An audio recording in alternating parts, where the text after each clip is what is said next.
தற்போதைய திமுக ஆட்சியில் பணியாற்றி வரும் 60 எம்எல்ஏக்கள் மற்றும் 13 அமைச்சர்களுக்கு வரக்கூடிய சட்டமன்ற தேர்தலில் சீட் இல்லைன்னு திமுக தலைவர் மு.க.ஸ்டாலின் அதிரடி முடிவு எடுத்திருக்காரு.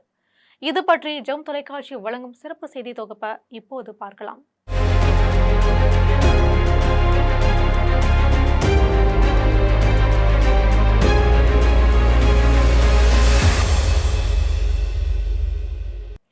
மு.க.ஸ்டாலின் தலைமையில் ஆன திமுகவை பொறுத்தவரையில தேர்தல் பணிகள் தொடர்பான 3 உளவுத்துறை அமைப்புகள் செயல்பட்டு வருது. இது தவிர தமிழக அரசு சார்பிலும் உளவுத்துறையினர் அந்தந்த பகுதிகளில் உள்ள நிலவரங்கள் குறித்து திமுக தலைமையிடத்திற்கு தகவல்கள் தெரிவிச்சுட்டு வராங்க. இந்த உளவுத்துறைகள் அளிக்கும் தகவல்கள் அடிப்படையில திமுக மேலிடம் தக்க முடிவுகளை எடுத்துட்டும் வருது. தேர்தல் வியூகங்கள் குறித்து ஒரு அமைப்பும், தொகுதி நிலவரங்களை ஆராய்ந்து சொல்வதற்கு ஒரு அமைப்பும், சமூக வலைதளங்கள்ல பிரச்சாரங்களை முன்னெடுக்க ஒரு அமைப்பும் ஆகியவை இதெல்லாமே அடங்கும். இதற்கென சென்னை அண்ணா சாலையில தனியா அலுவலகங்கள் செயல்பட்டு வருது. இவர்களை பாரபட்சமில்லாம தங்களது ஆய்வு முடிவுகளை திமுக மேலிடத்துக்கு தெரிவிச்சுட்டு வராங்க. மு.க.ஸ்டாலினை பொறுத்தவரையில கடந்த 4 ஆண்டுகால ஆட்சியை மிக கடினமா முறையில எதிர்கொண்டு வராங்க. தமிழக நிதி நிலைமை பற்றாக்குறை ஒரு பக்கம், மத்திய அரசின் நிதி உதவி இல்லாததுன்னு ஒரு பக்கம், வருகிற தேர்தலில் புதிதா கூட்டணிகள் தோன்றுவது ஒரு பக்கம், அமலாக்கத்துறை சோதனைகள், சட்டம் ஒழுங்கு பிரச்சனைகள் என எல்லாவற்றையும் தாண்டி செயலாற்றி கொண்டிருக்காங்க. கடந்த 2021ஆம் ஆண்டு சட்டமன்ற தேர்தலில் 133 தொகுதிகளை பெற்ற திமுக இந்த தேர்தலில் 200 தொகுதிகளில் வெற்றி பெற வேண்டும் என்ற இலக்கை நிர்ணயித்து செயல்பட்டு வராங்க. இதற்கிடையே மு.க.ஸ்டாலினால் அமைக்கப்பட்டுள்ள தேர்தல் பணிக்குழு அமைப்புகள் எல்லாம் பல்வேறு தகவல்களை மேலிடத்திற்கு தெரிஞ்சுக்கிட்டே வராங்க. அதுல தற்போதைய அமைச்சர்கள், எம்எல்ஏக்களின் செயல்பாடுகள், தனிப்பட்ட செல்வாக்கு, சாதி ரீதியிலான ஓட்டு வங்கி உள்ளிட்ட பல்வேறு காரணிகள் அலசி ஆராயப்படுது. இதன்படி 3 முறை சட்டமன்ற உறுப்பினராக இருக்கும் ஒருவருக்கு வருகிற தேர்தலில் சீட்டு இல்லைன்னு முடிவெடுக்கப்பட்டிருக்கு. அதே சமயம் 2 முறை வெற்றி பெற்ற பல எம்எல்ஏக்களின் செல்வாக்கு தொகுதியில சரிந்து உள்ளதா சர்வே ரிப்போர்ட் தெரிவிச்சிருக்காங்க. இதனால 2 முறை வெற்றி பெற்ற பல எம்எல்ஏக்களின் தொகுதிகள் பறிபோயிருக்கு. அந்த வகையில பார்க்கும் பொழுது தமிழகம் முழுவதும் தற்போது எம்எல்ஏவாக இருக்கும் 60 சட்டமன்ற உறுப்பினர்களுக்கு வருகிற தேர்தலில் சீட்டு இல்லைன்னு தெரிய வந்திருக்கு.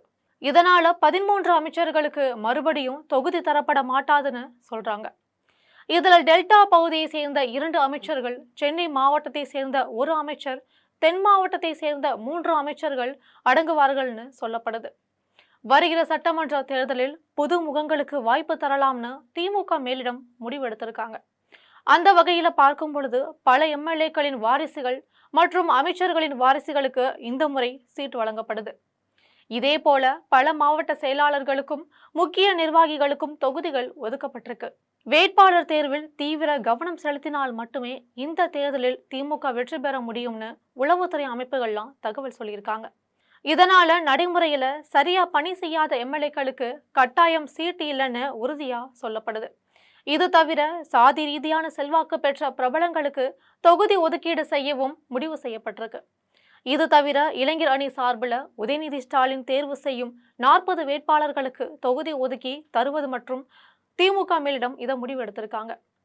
தற்போது தலா ஒவ்வொரு தொகுதிக்கும் 3 வேட்பாளர்களை தேர்வு செய்யும் பணியில திமுக ஆலோசனை குழு இறங்கியிருக்காங்க. இது தவிர விருப்ப மனு தரும் பொழுது அதனையும் பரிசீலனை செய்ய முடிவு செஞ்சிருக்காங்க. இதையெல்லாம் பார்க்கும் பொழுது இந்த முறை திமுகவில் வேட்பாளர் தேர்வு மிக கடுமையா இருக்கும்னே தெரியுது. இது தவிர கட்சி மேலிடத்திலிருந்து 15 கோடி ரூபாயும், தேர்தலில் போட்டியிடும் வேட்பாளர் 10 கோடியும் செலவு செய்யும் வகையில தேர்தல் வியூகம் அமைக்கப்பட்டிருக்கு.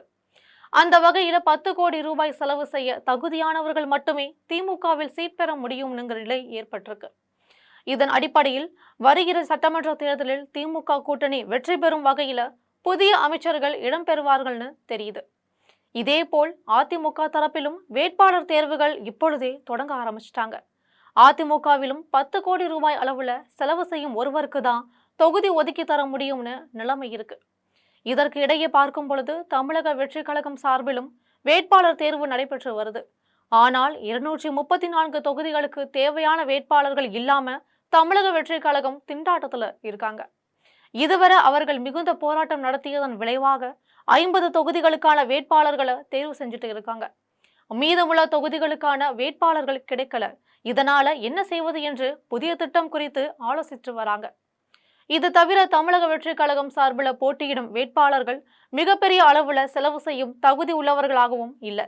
இதனால தேர்தலில் போட்டியிடும் தமிழக வெற்றிக் கழகம் வேட்பாளர்களுக்கு தேவையான பணத்தை தலைமையிடமே தருவது என்று முடிவெடுக்கப்பட்டிருக்கு. இருந்தாலும் குறைந்தபட்சம் 5 கோடி ரூபாய் செலவு செய்யும் தகுதி உள்ளவர்களுக்கு தமிழக வெற்றிக் கழகத்துல வாய்ப்பு கிடைக்கலாம்னு பேசப்படுது.